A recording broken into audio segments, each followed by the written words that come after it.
Hey, welcome to HVAC Animated. My name is Jeff Bennington and I'm your host, and I used to be an HVAC installer. Today I'm a territory manager for a major brand. And as we close down or get ready to close down 2022 and we're entering a new year, I want to help you figure out what you want.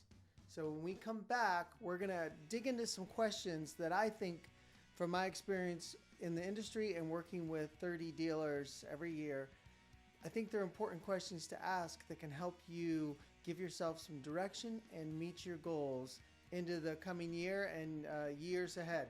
So we'll be right back. We'll figure out what you want.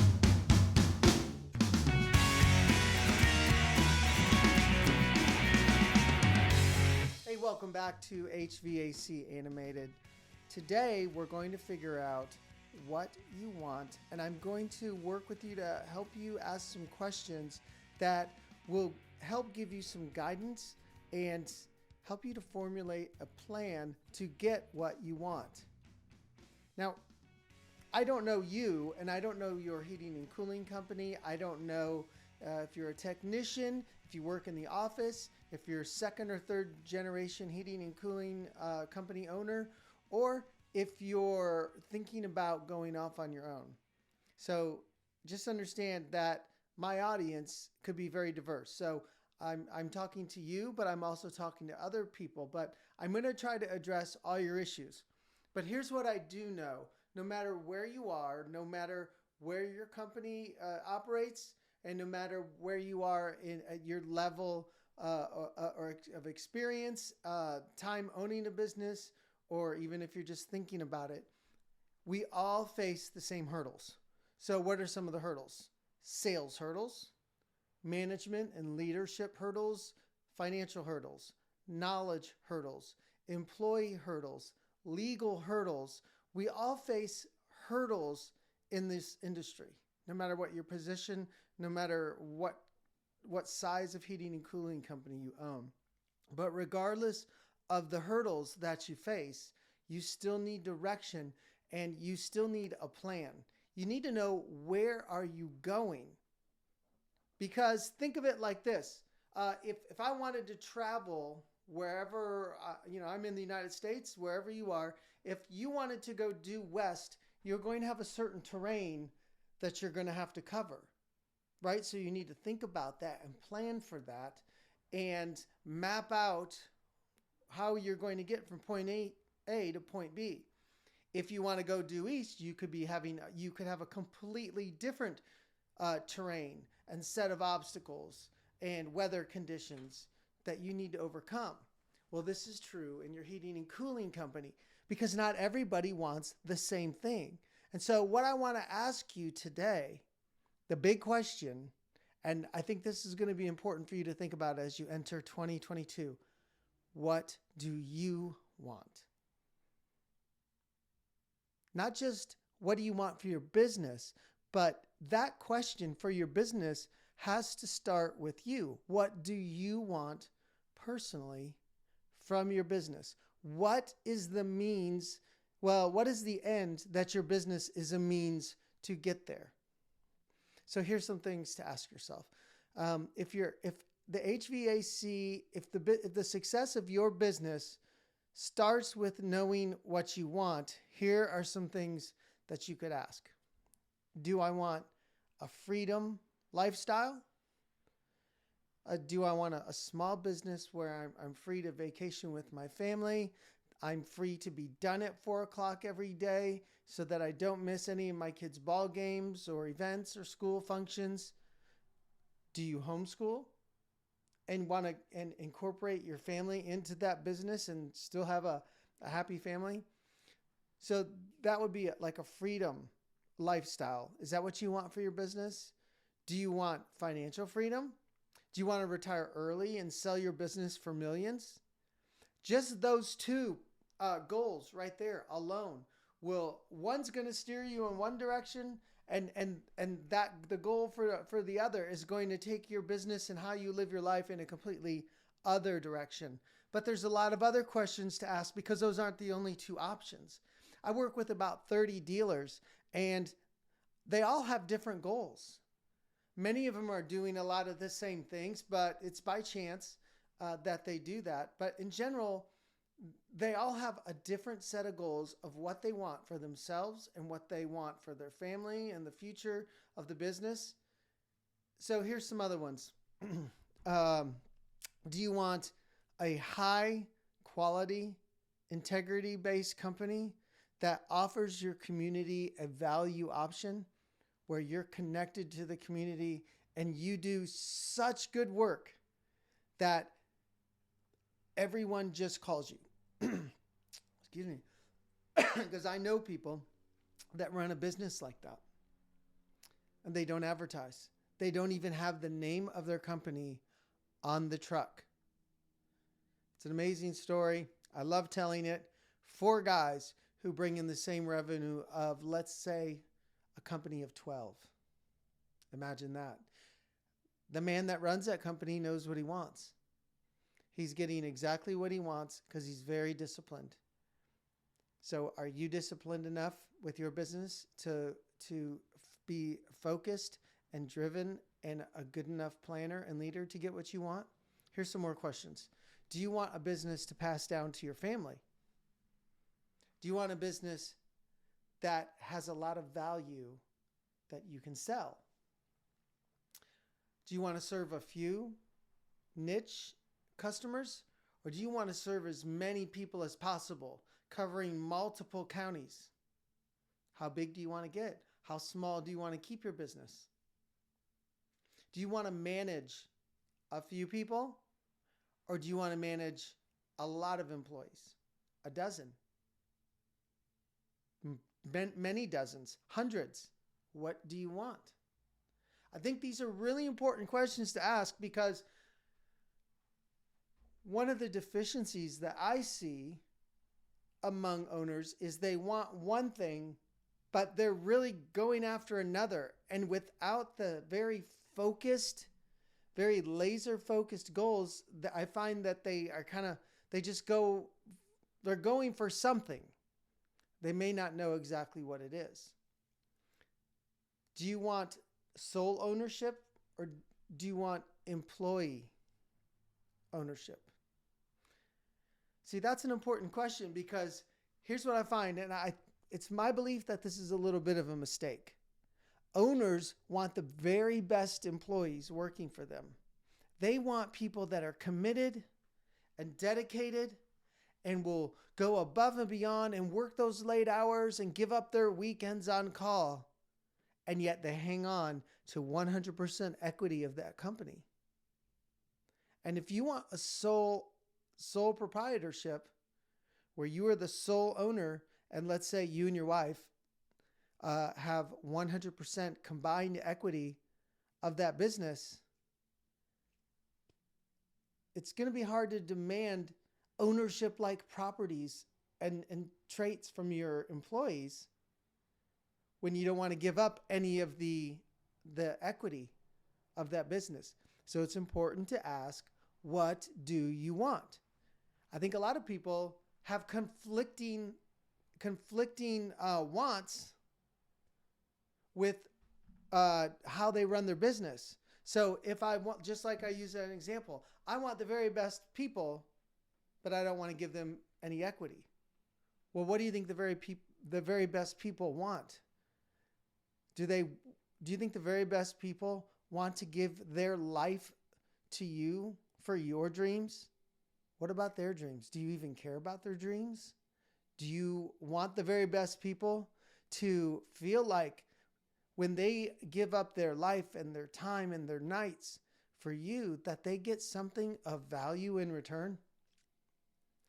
So these are just kind of theoretical questions. These are, this is kind of like big picture. What do you want for your life and what kind of business do you want? And I think the busyness of this industry, it just overruns us and we don't pause and think about this stuff. So maybe if you're watching this video or this is the first time you've seen my channel, could be the first time you're actually sitting down and asking yourself, well, geez, I don't know. What do I want? Here's why it's important to know what you want. And if you're starting and running an HVAC company, because I think there's more than three, but there are three very strong and important keys to success. Number one, taking 100% responsibility for your life and your choices. In other words, don't be a victim. I hate victimhood. And people that play the victim, like their business doesn't do well because of this reason, or they just didn't get all the right employees, or somebody did this to them. Okay, I don't like the victim card, because people that are highly successful take 100% responsibility for their life and their choices. So that's number one.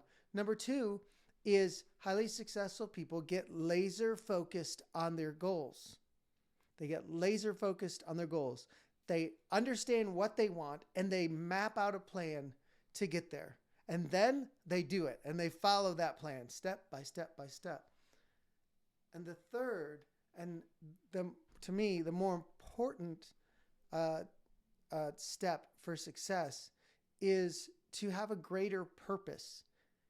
And if you're just building a business to build a business, or you're just building an HVAC company because you were a technician and you were a little jealous that your boss is making all the money and you're doing the work, so to spite him, you're going to start a business, that's not a very good greater purpose. That just drives resentment. That just drives greed on your part. So if you're going to have a plan and you're going to get laser focused on your goals, it's really important that you understand your greater purpose for you as an individual and how you want to live your life, because that is going to come out in your business. Your business ultimately will reflect the goals and your greater purpose. I hope that makes sense, because I see this all the time.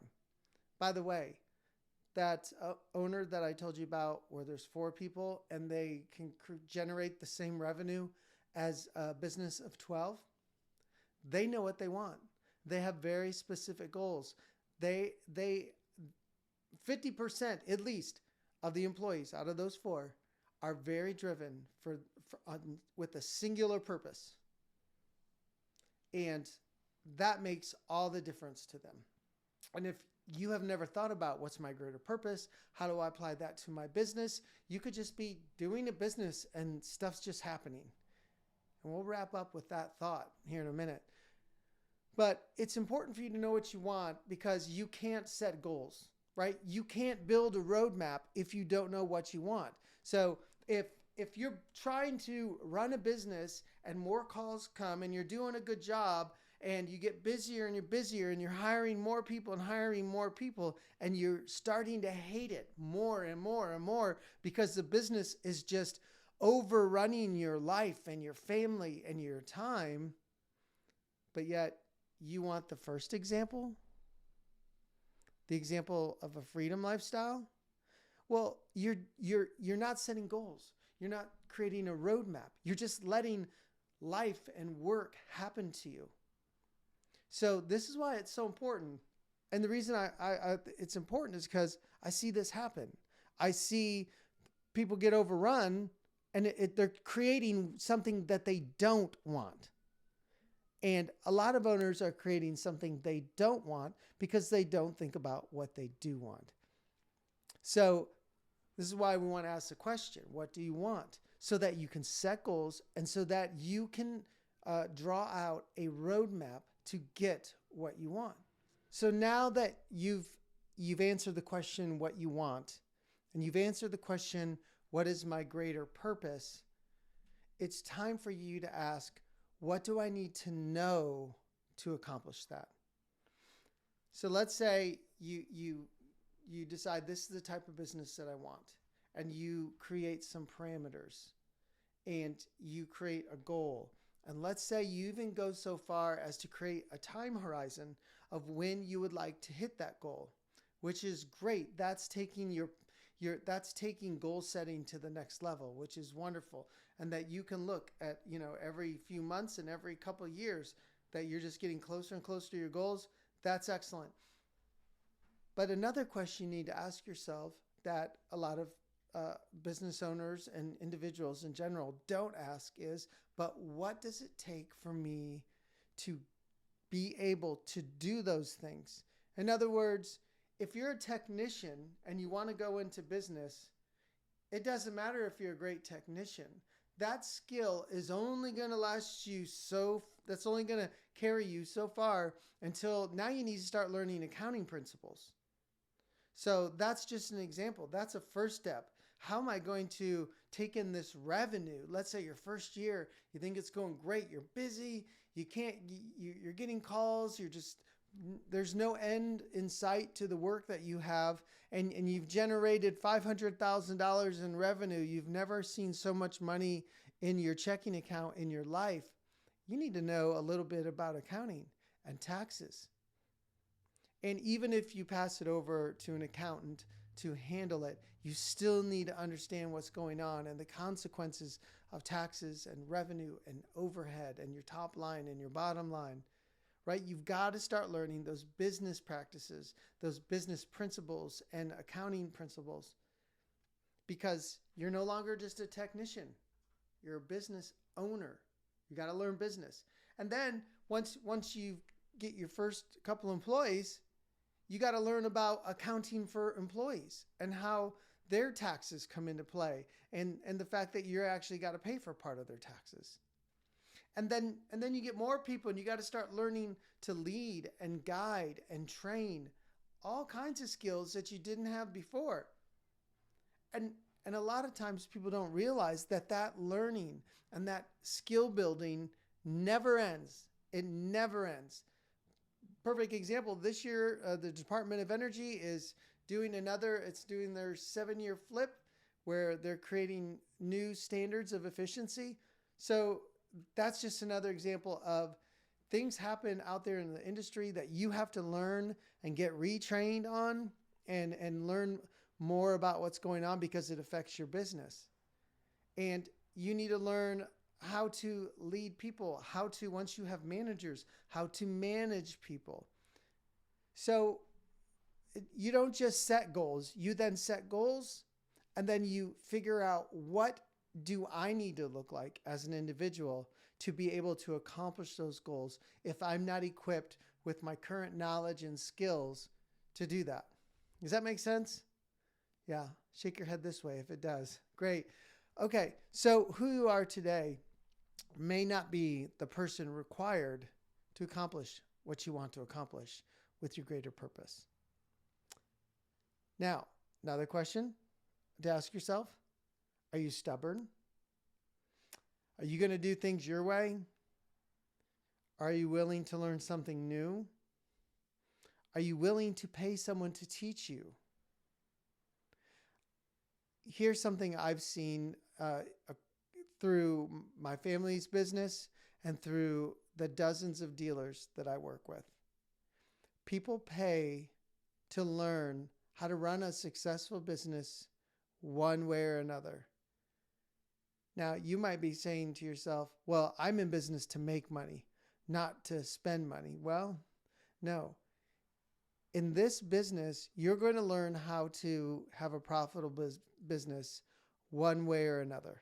You're going to learn it through financial failures and learning through those lessons, or you're going to learn to pay someone and fast forward those lessons by paying them to teach their knowledge to you.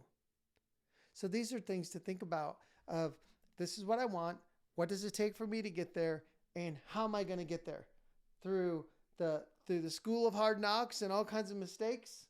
Am I going to get there from paying somebody to teach me, like a consultant? Or am I going to pay an organization to join and learn their lessons and get the training that they offer? And this is how you start mapping your future and getting what you want. But it all starts with asking, what do I want? Look, I have no doubt that anyone watching this video wants to be successful. No doubt. Most people do. But most people don't even think about what they want. They don't even think about mapping out how to get there. And without a plan, I'll just be honest with you. Without a plan, you won't get what you want. What you'll get is what happens to you. Think about that. Do you want what you want, or do you want what happens to you? I hope this has been helpful. My name is Jeff Bennington. The channel is HVAC Animated, and I'm the author of HVAC Millionaire Mindset. If you want to support me, give a like, subscribe to the channel, and grab a copy of HVAC Millionaire Mindset. There's a link in the description below. And thank you. I've got plenty of videos coming up, so looking forward to seeing you next time.